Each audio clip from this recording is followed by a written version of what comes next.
as bênçãos do Senhor, a misericórdia e a salvação. O texto que nós vamos ler, nós vamos ver que existem dois momentos de bênção. Dois momentos de bênção, e isso é muito importante a gente poder entender, porque nós vamos entender que a bênção do Senhor não se limita apenas para aqueles que professam a Cristo como Senhor e Salvador de sua vida. O texto de Lucas 17, versículos 11 a 19, eu trouxe da atualizada Revista e Corrigida, Almeida Revista e Corrigida. Por quê? Porque ele usa a palavra misericórdia. Na versão NVI, a expressão é piedade, e eu queria trazer a palavra misericórdia no texto, conforme na Almeida Revista e Corrigida. E aconteceu que, indo ele a Jerusalém, passou pelo meio de Samaria e da Galileia. E entrando numa certa aldeia, saíram-lhe ao encontro 10 homens leprosos, os quais pararam de longe e levantaram a voz dizendo: Jesus, mestre, tem misericórdia de nós. Essa foi a palavra que nos fez trazer a Revista e Corrigida. E ele, vendo-os, disse-lhes: ide e mostrai-vos ao sacerdote. E aconteceu que eles ficaram limpos. E aconteceu que, indo eles, ficaram limpos. E um deles, vendo que estava são, voltou glorificando a Deus em alta voz, e caiu aos seus pés, com o rosto em terra, dando-lhe graças. E este era samaritano. E respondendo Jesus disse: não foram 10 os limpos? Onde estão os 9? Não houve quem voltasse para dar glória a Deus, senão este estrangeiro? Disse-lhe: levanta-te, a tua fé, e vai, a tua fé te salvou. Este texto acontece, Lucas mostra que Jesus estava a caminho de Jerusalém. Desde o texto de Lucas capítulo 9, versículo 51, Jesus já tinha declarado que estava se dirigindo para Jerusalém. Jesus tem uma missão, ele veio para cumprir uma missão dada por Deus. A missão era ser o Salvador da humanidade, e essa missão teria o seu momento crucial no momento em que ele tivesse que entregar a sua vida para ser açoitado, crucificado, morto pelos nossos pecados e ressuscitar ao terceiro dia. Isso estava nos profetas e estava profetizado para que se realizasse em Jerusalém. Desde o capítulo 9, versículo 31, Jesus já declarou, aí diz o versículo: aproximando-se o tempo em que seria levado aos céus, Jesus partiu resolutamente em direção a Jerusalém. Ele foi resolutamente em direção a Jerusalém. Jerusalém era o centro do plano de Deus para a sua redenção. Jesus estava indo para Jerusalém, onde ele ofereceria a sua própria vida para curar a humanidade, não somente das suas enfermidades, mas principalmente do seu pecado. O pecado é o mal mais grave que afeta a humanidade, porque este mantém o homem separado de Deus. Esta é a missão principal de Jesus: entregar a sua vida para que ele, pagando o preço, quem não cometeu pecado, pagando o preço por todos os homens e mulheres que pecaram, para que estes possam se arrepender dos seus pecados, aceitar o sacrifício de Jesus e poder voltar a estar em comunhão com Deus, fazendo com que a criação volte a estar em comunhão com o seu Criador. O pecado separou o homem de Deus, a criação do Criador. Jesus está indo cumprir sua missão. No versículo de Lucas 18, de 31 a 33, nós lemos: Jesus chamou à parte os 12 e disse-lhes: estamos subindo para Jerusalém, e tudo o que está escrito pelos profetas acerca do Filho do Homem se cumprirá. Ele será entregue aos gentios, que zombarão dele e o insultarão, cuspirão nele, o açoitarão e o matarão. No terceiro dia ele ressuscitará. Isso estava previsto nos profetas, e ele está dizendo isso para os discípulos. Os discípulos não conseguem entender como isso pode acontecer. Eles tinham uma outra expectativa, Mas Jesus estava muito consciente do que ele estava indo fazer a Jerusalém. Há um outro detalhe importante. No próximo slide nós vamos ver o trajeto que Jesus fez. Jesus fez o trajeto verde. Os judeus faziam o trajeto no pontilhado preto. Por quê? Porque os judeus eles não se levavam com os samaritanos.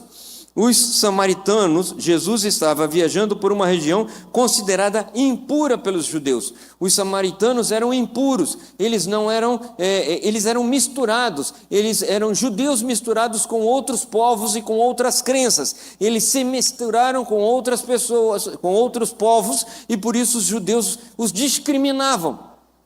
Imaginem, ele está passando por um território onde já as pessoas que vivem ali são discriminadas pelos judeus, e ele está se dirigindo, ou melhor, 10 homens leprosos estão se dirigindo a ele, e ele conversa com estes 10 leprosos, ainda mais impuros do que aqueles fariseus, ou melhor, do que aqueles samaritanos. Vejam a distância que os judeus faziam para evitar os samaritanos. A tamanha discriminação que existia entre judeus e samaritanos. Mas Jesus não faz nenhum tipo de acepção de pessoas. Jesus não está preocupado com o que as pessoas estão preocupadas. Ele está preocupado com o ser humano. E ele vai por Samaria. E ele não faz acepção de pessoas. Ele vê as pessoas, ele conhece as pessoas, ele reconhece que todas as pessoas são pecadores. Todos precisam de que o Senhor os abençoe. No caminho, Jesus encontra 10 leprosos. Nessa parte dos 10 leprosos, nós precisamos entender algumas coisas. A condição dos leprosos. Esses 10 homens viviam marginalizados, isolados da sociedade, sem esperança. A lepra na Bíblia simbolizava o pecado. Aqui nós temos as condições desses leprosos. Eles estavam à margem da sociedade, eles não podiam se aproximar, por isso que de longe viram a Jesus, levantaram a voz, começaram a gritar: Jesus, tem misericórdia de nós, tem piedade de nós. Senhor, olha a nossa situação em que nós nos encontramos e tenha piedade de nós. Esse é o clamor dos leprosos. Eles não pedem riquezas, eles não pedem sucesso, eles não pedem status, eles pedem misericórdia. Quando eles se apresentam diante de Jesus, o principal pedido que eles têm é misericórdia.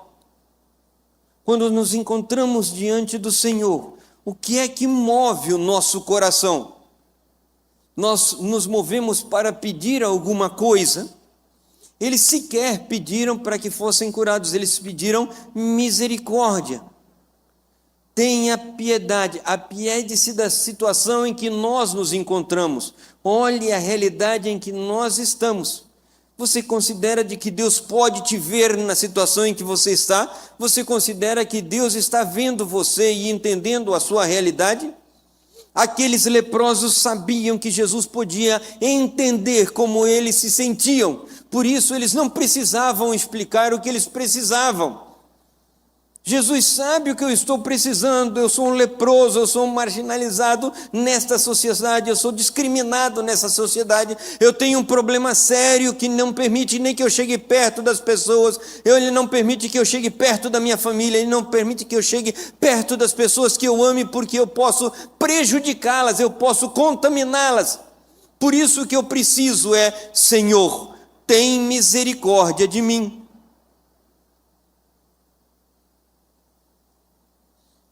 O nosso pecado prejudica, e é impressionante como nós não percebemos isso.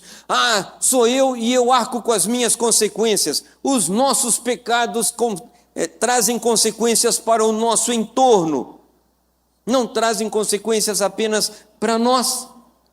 10 homens foram investigar a terra, 12 homens foram investigar a terra que Moisés disse que eles fossem investigar. 10 homens voltaram e disseram: nós não podemos entrar lá porque eles são gigantes e nós vamos perder a batalha. 10 homens influenciaram 2 milhões de pessoas. 2 homens disseram: nós vamos lá porque o Senhor está conosco e o Senhor vai nos dar a vitória, porque Ele prometeu que nos daria vitória. Mas 10 homens insistiram no seu medo, na sua covardia, na sua desobediência, no seu pecado, e prejudicaram 2 milhões de pessoas. O nosso pecado prejudica o nosso entorno. Aqueles leprosos sabiam que precisavam da misericórdia do Senhor para que o Senhor pudesse mudar a sua situação e, consequentemente, eles também mudaram o seu entorno. A resposta de Jesus: eles não são curados imediatamente. Ide e mostrai-vos ao sacerdote. Eles obedeceram e no caminho são curados. É muito importante isso. Eles pedem misericórdia, Deus pede obediência. Eles pedem que o Senhor veja e se apiede deles. Jesus pede que eles tenham fé e obedeçam o que Ele está dizendo para fazer. Jesus poderia dizer: vocês estão curados? Ele poderia dizer, mas Ele colocou à prova o clamor daquelas pessoas. Ele colocou à prova o pedido de misericórdia daqueles homens. Vocês querem ser curados? Então vocês precisam ter fé que vocês vão ir aonde eu estou dizendo para vocês ir, e na obediência de cumprir o que eu estou dizendo para vocês fazer, o milagre vai acontecer. Fé e obediência. Era o que Jesus estava indiretamente pedindo daqueles homens. É muito interessante se você parar para olhar as Escrituras e notar que Deus tem o seu jeito de fazer as coisas. Nós queremos que Deus faça do nosso jeito, mas não é do nosso jeito. É do jeito dele. Eles pediram misericórdia e Deus disse o jeito dele de ele demonstrar a misericórdia. O jeito de mostrar misericórdia é se vocês tiverem fé e forem onde eu disser para vocês irem, então vocês vão ver o milagre. Eles foram e o milagre aconteceu, porque a autoridade de Jesus é independente da distância que está acontecendo.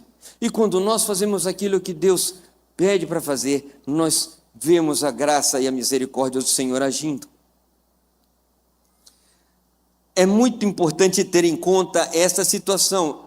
9 não voltaram para agradecer. A bênção da misericórdia, então, ela tem esta característica que se dirigiu a 10 pessoas. Mas a bênção maior é a bênção da salvação.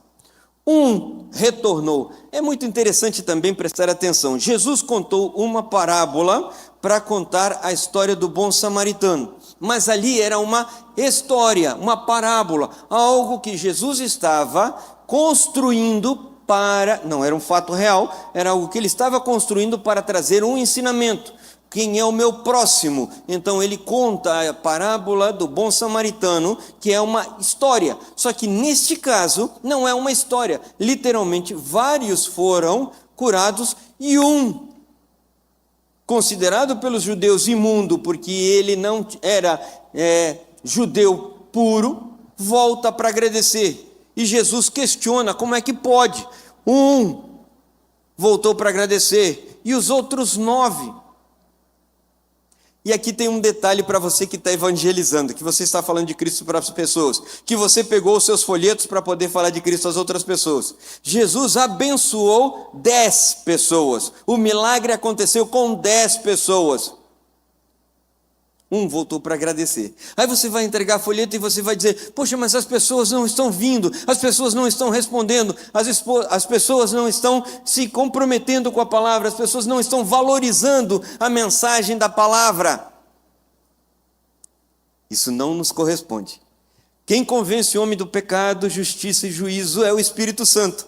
A nossa responsabilidade é: ide, vão por todo mundo e anunciem as boas novas. A nossa tarefa é ir, indo anunciar às outras pessoas aquilo que o Senhor quer que nós anunciemos, fazer deles discípulos, conhecedores das Escrituras, comprometidos com Cristo. A conversão e o compromisso e o dia dessa conversão não é nossa responsabilidade. Essa é a ação do Espírito Santo. Nossa é indo anunciar às pessoas. Agora, se nós não estamos indo, como o Espírito pode convencer? Se nós não estivermos semeando a boa semente para que ela possa brotar nos corações das pessoas. Quero dizer uma coisa para vocês. A Bíblia diz que tem um jeito. Se nós não anunciarmos, as pedras clamarão. E aí, meu irmão, quando a pedra clamar, o Senhor vai requerer das suas mãos e das minhas a nossa responsabilidade. Eu te entreguei de graça um amor maravilhoso que transformou a sua vida, que fez um milagre na sua família, que fez um milagre na sua vida, e você não compartilhou isso com outras pessoas. Como pode ser isso? Como você pode ficar calado diante dessa situação? Como você pode ficar com um presente tão maravilhoso? Ah, mas eles não queriam. Não corresponde a você avaliar se eles vão querer ou não. Não nos corresponde isso. Em qual texto que diz que nós devemos avaliar se eles vão querer ou se não vão querer? O texto dos 70 que foram e entregaram, eles deviam ir e entregar a mensagem a todos. Se não recebessem, eles deviam sacudir as poeiras até dos calçados deles. Mas isso é depois que anunciou. Primeiro tem que anunciar. Você só pode tirar a poeira depois de anunciar, e não antes. Ah, não, eles não vão aceitar. Não, você não tem como tomar essa decisão.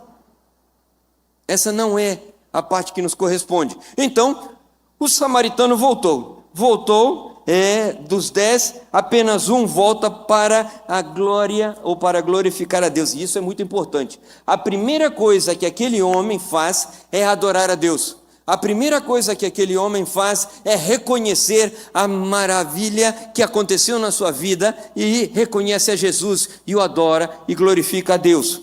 A pergunta de Jesus é: não foram 10 os limpos? Onde estão os 9? Jesus retirou a cura que ele operou nos 10? Não, Jesus não retirou. A bênção da misericórdia, ela se mantém. Isso quer dizer de que, por vezes, a misericórdia de Deus se levanta, inclusive, sobre pessoas que ainda não têm a Cristo como Senhor e Salvador de sua vida.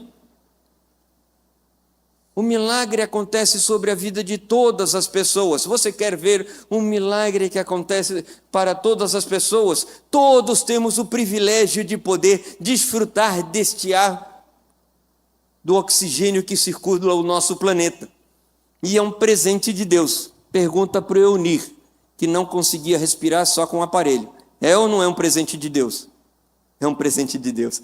Quem teve Covid e não conseguia respirar porque a oxigenação não era suficiente, vai lembrar o valor do oxigênio e o presente que é esta bênção de poder ter. E nós vemos, às vezes, pessoas sendo abençoadas. Mas este voltou para agradecer.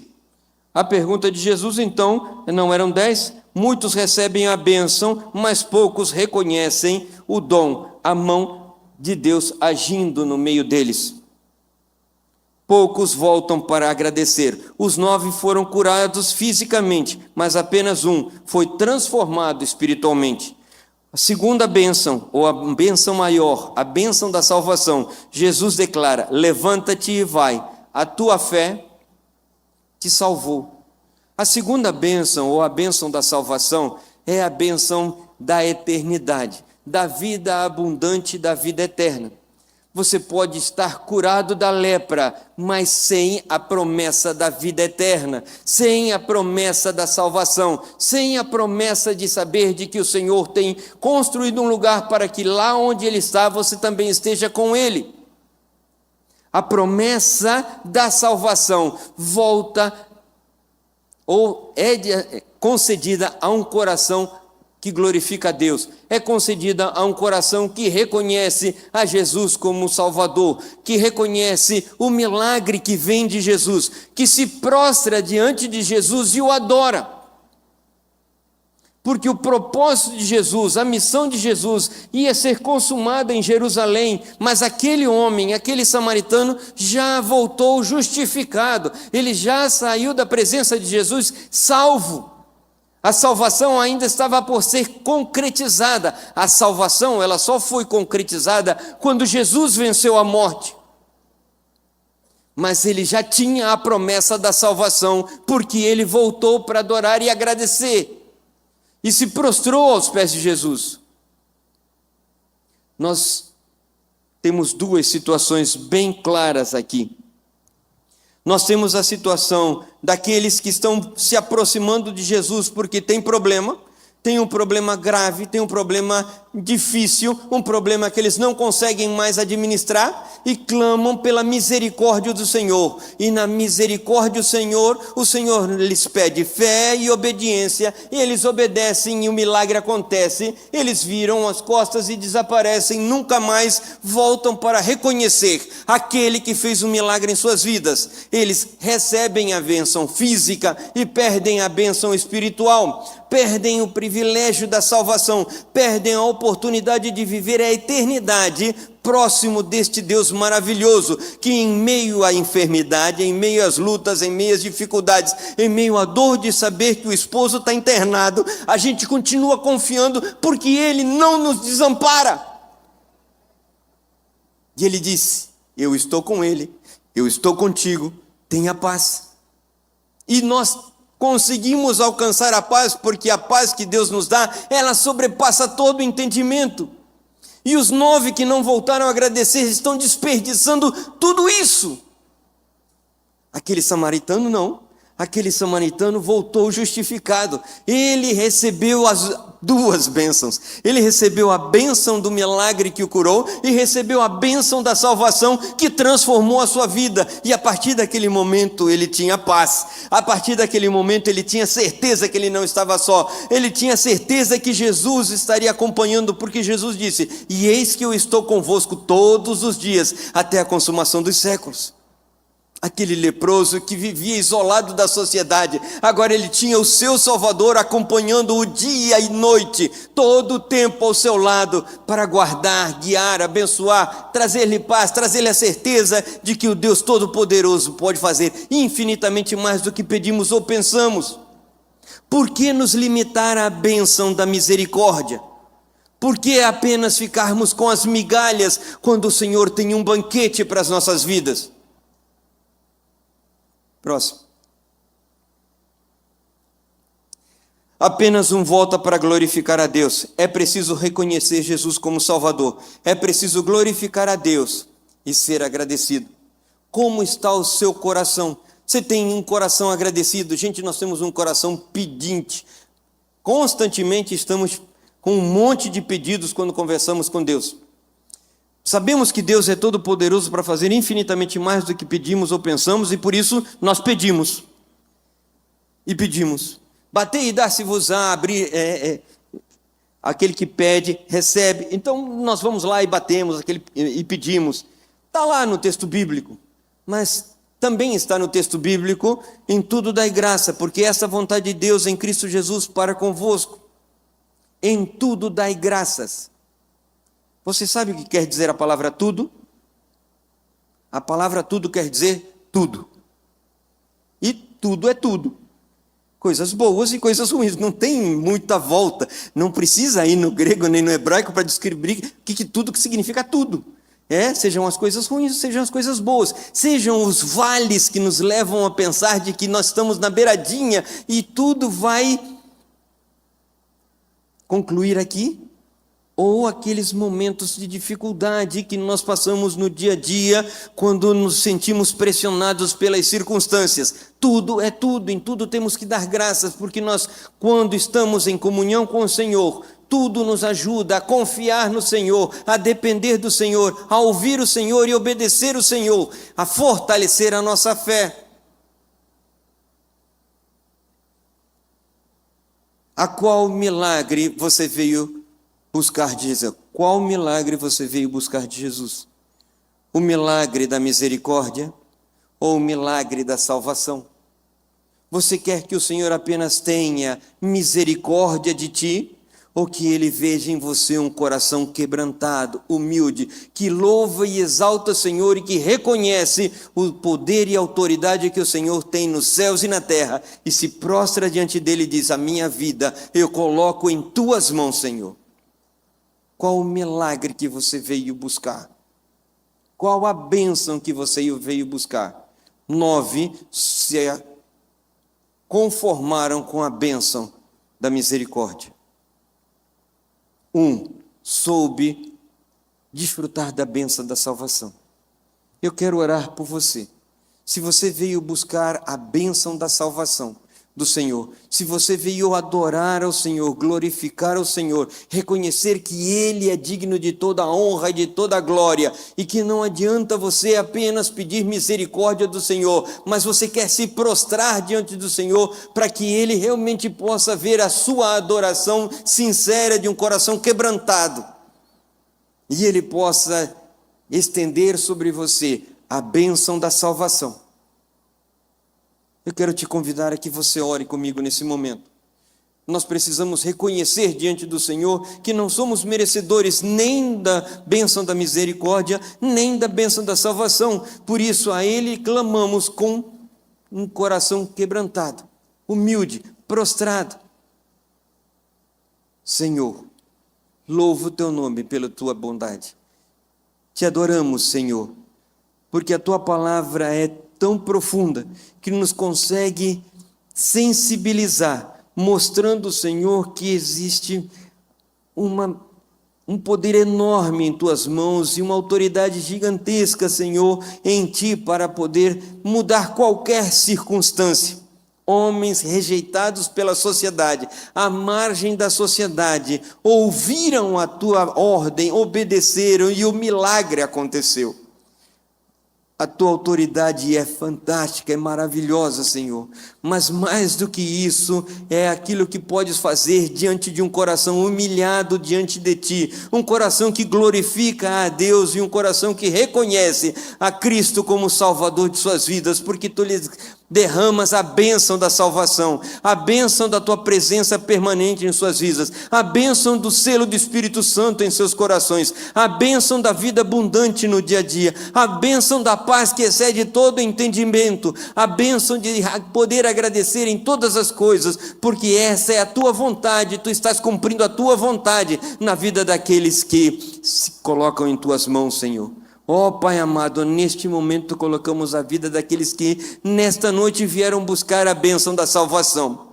Senhor, que o Teu Santo Espírito atue poderosamente em suas vidas, mostrando, Senhor, que o Teu poder continua autêntico, presente, fazendo maravilhas como fez na vida do Eunir e na sua família, e como Ele continua a fazer na vida daqueles que reconhecem a Cristo como Salvador e se humilham diante da sua presença, reconhecendo que somos pecadores, nos humilhamos diante de Ti porque somos pecadores, somos imperfeitos, somos indignos, Senhor, de estar em Tua presença, e clamamos pelo Teu perdão. Limpa-nos, Senhor, e seremos mais brancos do que a neve, e então poderemos, Senhor, ser luz e sal na terra para levar a Tua bênção às outras pessoas. Em Cristo Jesus oramos. Amém, Senhor. Se você fez essa oração, se você veio buscar a bênção da salvação, na frente da sua cadeira existe este cartão que você está vendo aí na tela. Complete com o seu nome, com o seu número de celular, com a data do seu nascimento, com o seu endereço. Nós queremos continuar acompanhando este momento tão importante na sua vida. Queremos continuar compartilhando contigo da palavra do Senhor para que se fortaleça em você essa decisão tão importante que você tomou nesta noite. Complete enquanto nós estamos louvando ao Senhor, enquanto nós vamos estar adorando ao Senhor neste momento. Tem aí também um lápis, geralmente vai lá para o fundo o lápis, mas pode procurar aí que tem um papelzinho, tem o papel e tem o lápis na frente da sua cadeira. Complete com o seu nome, com o seu telefone, com a data do seu nascimento, seu endereço, e entregue ali no ponto de largada ou na recepção, para que nós possamos acompanhar este momento tão importante de sua vida, poder orar por você, poder continuar sendo bênçãos na sua vida. Que Deus os abençoe.